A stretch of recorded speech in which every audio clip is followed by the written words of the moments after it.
आगे में चलो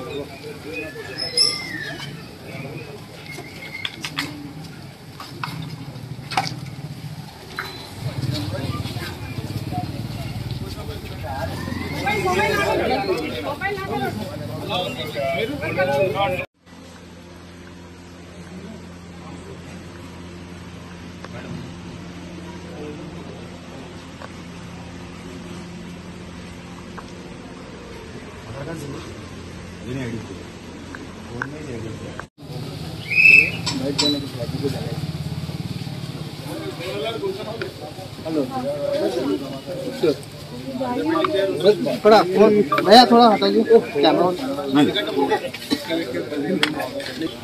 అందరికీ నమస్కారం। ఇప్పుడిప్పుడే నా బూత్లో ఎస్ఎస్కే జూనియర్ కాలేజ్లో నేను ఓటు వేసి వస్తున్నాను। అదేవిధంగా ప్రతి ఒక్క ఓటర్కి రిక్వెస్ట్ చేసేది ఒకటే, ఇప్పటికే చాలా తక్కువ మంది బయటికి వెళ్తున్నారు ఓటు వేయడానికి। పెద్ద పెద్ద ఫిల్మ్ స్టార్ కూడా పొద్దుగాల బయటికి వచ్చి వాళ్ళు ఓటేస్తున్నారు।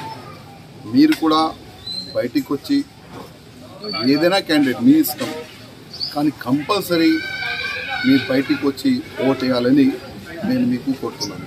అదేవిధంగా ఓటేసే ముందు కొద్దిగా మీరు ఆలోచన చేయాలి।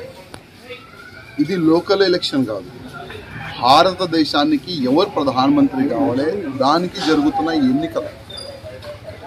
మీరు హిస్టరీ చూస్తే కాంగ్రెస్ వాళ్ళు అంటున్నారు మా రాజ్యం వస్తుంది, కానీ కాంగ్రెస్ రాజ్యం వస్తే దేశ పరిస్థితి ఏ విధంగా ఉంటుంది ఒక్కసారి ఆలోచన చేయాలి। అదే కాంగ్రెస్ రాజ్యంలో 12 లక్షల కోట్ల రూపాయలు వాళ్ళు అవినీతి చేయలేదా, కుంభగణం చేయలేదా ఒక్కసారి మీరు ఆలోచన చేయాలి। ఇదే కాంగ్రెస్ వాళ్ళు ఈ ఎన్నికల్లో మేము ఎస్సీ ఎస్టీ ఓబీసీ అందరిది రిజర్వేషన్ తీసి ముస్లిం వాళ్ళకి ఇస్తాం చెప్పిన ఇదే కాంగ్రెస్ వాళ్ళు కాదా ఒక్కసారి ఆలోచన చేయాలి। ఒకవైపు మీ ముందు కాంగ్రెస్ ఉంది, ఇంకోవైపు భారతీయ జనతా పార్టీ ఉంది, ప్రధానమంత్రి మోదీ గారు ఉన్నారు।